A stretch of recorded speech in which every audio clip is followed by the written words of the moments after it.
Hello everyone! Welcome to Subic Truck TV. Ito po sa mga nag-request po ng dump truck. Ito po, papasilip ko po sa inyo. Ito po, bawat dump truck ito, madaming dump truck po ito. Ito po, katulad po nitong isang dump truck na ito na 8DC11 na 10-wheeler dump truck. Ayan po, ipapasilip ko po sa inyo yung dump truck dito. Marami pong dump truck ipapakita ko sa inyo. May Puso, may Isuzu, and then may Hino. Ayan, 8-stud. Ayan po, 8DC11 po ang makina nito at high side na po, naka high side na po ang dump truck na po na ito. Ayan, medyo pagkakala ko medyo ready to pull out na. Ayan, ito naman po isa, Isuzu Giga naman po na Isuzu na 10PE ang makina. 10PE po ang makina nitong dump truck nito, naka high side na rin po. Ayan, ready to go na rin po. Ayan. Ayan po, sa mga nag-request po ng dump truck, ito po naka high side na. May gusto ng high side, hindi na kayo magpapakwa. 14 cubic po naman yan. Mga ganyan kataas na dump box niyan, 40 cubic ang laman niyan. 14 cubic.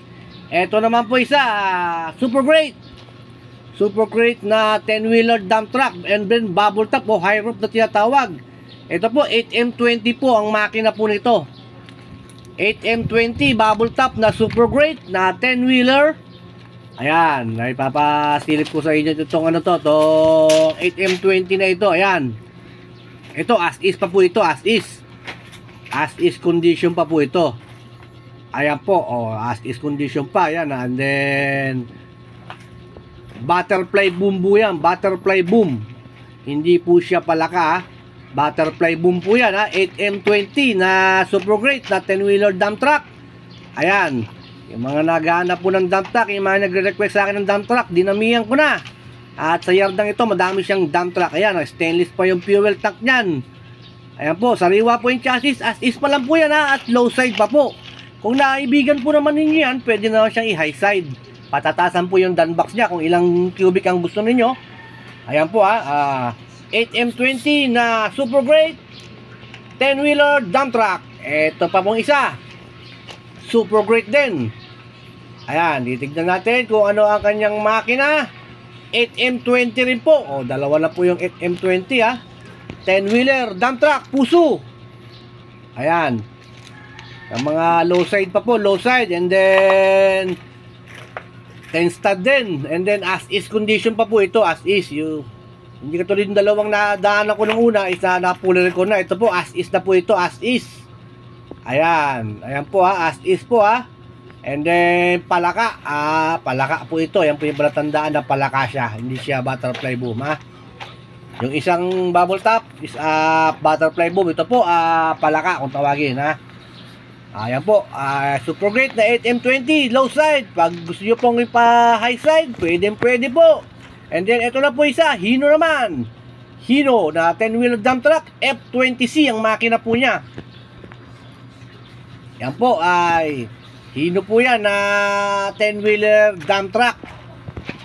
Baka mapaibig din sa inyo. Medyo pag mga Hino, medyo alam ko medyo mura pag Hino Pero hindi ko pa sure sa dealer kung magkano niya ibibigay.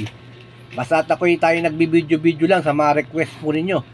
Okay itong Hino na ito, butterfly boom po yung Hino hindi po siya palaka Ayan po, 10-wheeler na dump truck na Hino F20C ang makina po niyan and then ito pa pong isa, Hino rin, naka high side na po itong isang Hino na ito. Ayan, at baka mapaibig po sa inyo yan, yung Hino na ito naka high side na 8-stud din, and then naka-recon na yung chassis niya. Ayan, baka pwede na. And then ito palaka, ayan po ang palatandaan may malaking butas na ganyan pag palaka. Pag wala yan, ibig sabihin isa butterfly boom. Ayan po, and then sa mga naghanap po uli ng truck na gusto pong magpasama sa akin dito sa Subic, tawag lang po kayo sa akin, and then matutulungan ko po kayo. Ito pa po isa, kulay white. Ito po, ang makina po nitong white na ito, 8M20. Ayan, tatlo na po yung 8M20 na Puso Ayan. Baka may mapaibig po sa inyo sa mga mag-hardware dyan. Ito po, alloy rim pa kintab ng ng rim niya. Alloy. And then, ayan, as is condition pa po ito. Ayan as is pa. Original paint pa po yan. Hindi po yan hindi po na paint. Hindi katulad ng isa na paint na. Ito po, original paint pa. Ayan, nakita nyo naman, yung chassis niya, ayan. Original paint. And then, butterfly boom po yan. Nasa hulihan yung butas, hindi nasa harapan. Ayan po, baka mapaibig po kayo. And then, bago po tayo matapos, please subscribe my YouTube channel po again. Para po ma-update po kayo sa lahat ng video i-upload ko. Ito po, yung mga nag-request po ng dump truck. Ayan po, may 10PE, may 8M20. Salamat po.